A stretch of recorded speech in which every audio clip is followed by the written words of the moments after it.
Hello, and welcome back to Baby Elias's stories.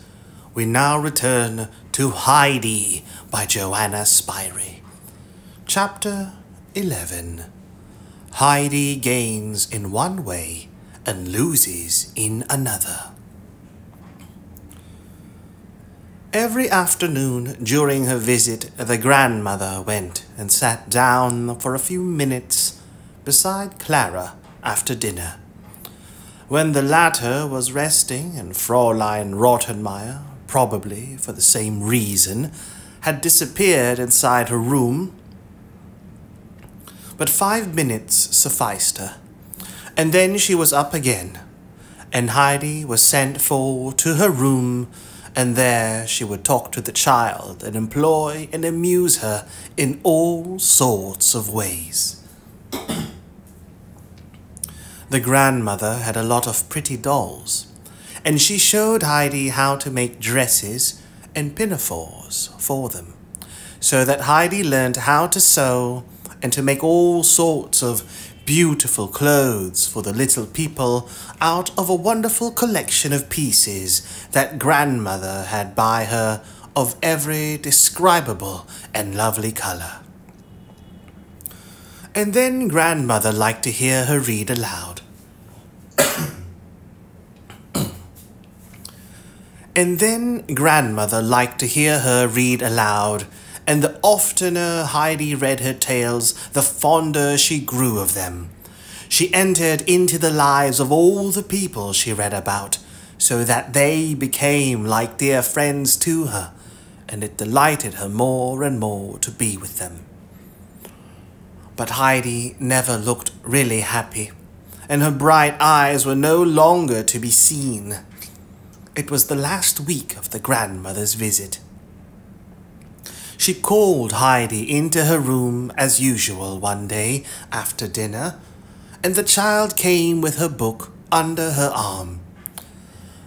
The grandmother called her to come close, and then laying the book aside said, "Now, child, tell me why you are not happy. Have you still the same trouble at heart?" Heidi nodded in reply. "Have you told God about it?" "Yes." "And do you pray every day that He will make things right, and that you may be happy again?" "No, I have left off praying." "Do not tell me that, Heidi. Why have you left off praying?" "It is of no use. God does not listen." Heidi went on in an agitated voice.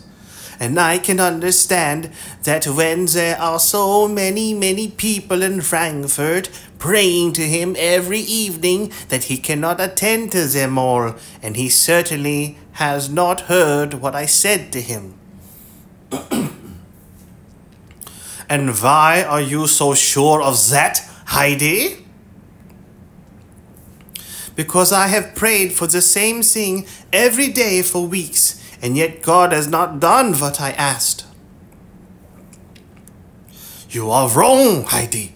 You must not think of him like that. God is a good father to us all, and knows better than we to do what is good for us. If we ask him for something that is not good for us, he does not give it, but something better still. If only we will continue to pray earnestly, and do not run away and lose our trust in him. God did not think what you have been praying for what was good. God did not think what you have been praying for was good for you just now. But be sure he hears you, for he can hear and see everyone at the same time. Because he is a God and not a human being like you and me. And because he thought it was better for you not to have at once what you wanted. He said to himself, "Yes, Heidi shall have what she asks for, but not until the right time comes. so that she may be quite happy. If I do what she wants now, then one day she sees that it would have been better for her not to have had her own way. She will cry and say, if only God had not given me what I asked for, it's not so good as I expected.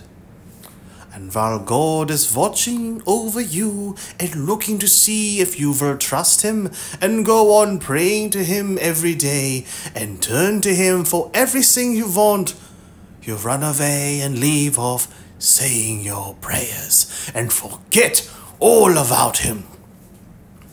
And when God no longer hears the voice of one he knew among those who pray to him, he lets that person go his own way, so that he may learn how foolish he is.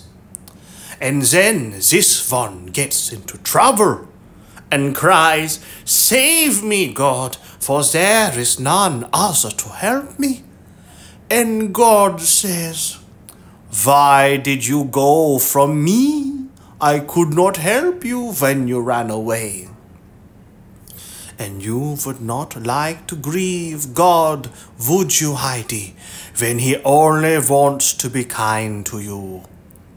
So, will you not go and ask him to forgive you, and continue to pray and to trust him? For you may be sure that he will make everything right and happy for you. And then you will be glad and light-hearted again. Heidi had perfect confidence in the grandmother, and every word she said sunk into her heart. I will go at once and ask God to forgive me, and I will never forget him again, she replied repentantly. That is right, dear child, and anxious to cheer her added. Don't be unhappy, for he will do everything you wish in good time. And Heidi ran away and prayed that she might always remember God, and that he would go on thinking about her. The day came for grandmother's departure, a sad one for Clara and Heidi. But the grandmother was determined to make it as much like a holiday as possible and not to let them mope. And she kept them so lively and amused that they had no time to think about their sorrow at her going until she really drove away. Then the house seemed so silent and empty that Heidi and Clara did not know what to do with themselves, and sat during the remainder of the day like two lost children. The next day, when the hour came for Clara and Heidi to be together, the latter walked in with her book and proposed that she should go on reading aloud every afternoon to Clara, if the latter liked it. Clara agreed and thought anyhow it would be nice for that day. So Heidi began with her usual enthusiasm, but the reading did not last long, for Heidi had hardly begun a tale about a dying grandmother before she cried out, "Oh, then grandmother is dead," and burst into tears.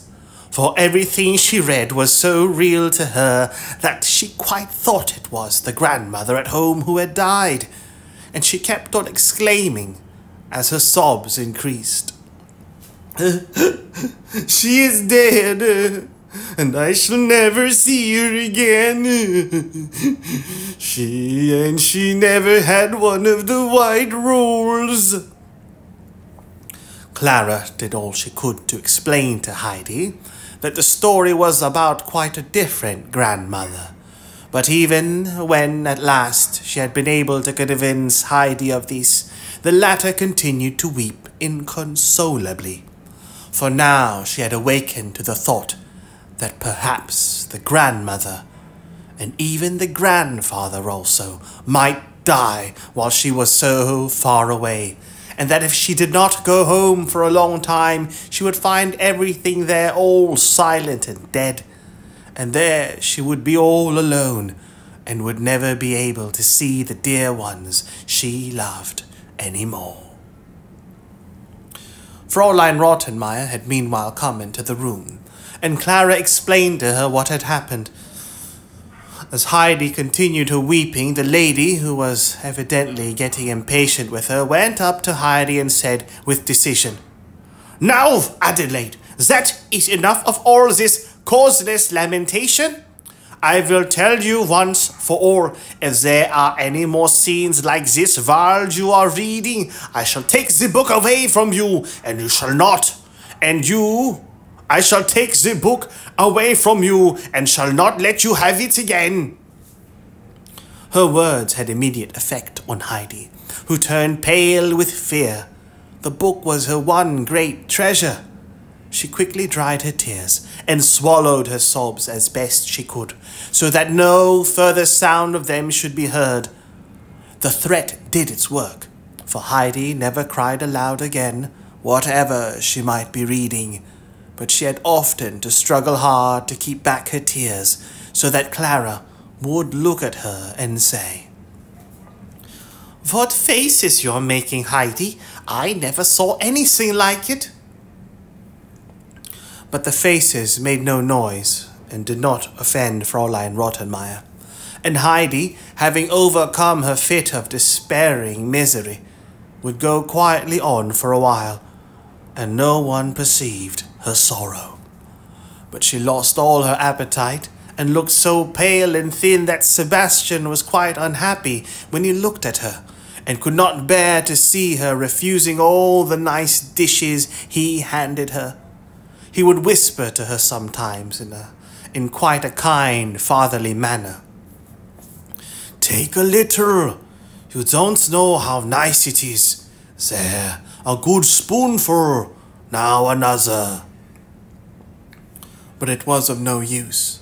Heidi hardly ate at all, and as soon as she laid her head down at night, the picture of home would rise before her eyes, and she would weep, burying her face in the pillow that her crying might not be heard.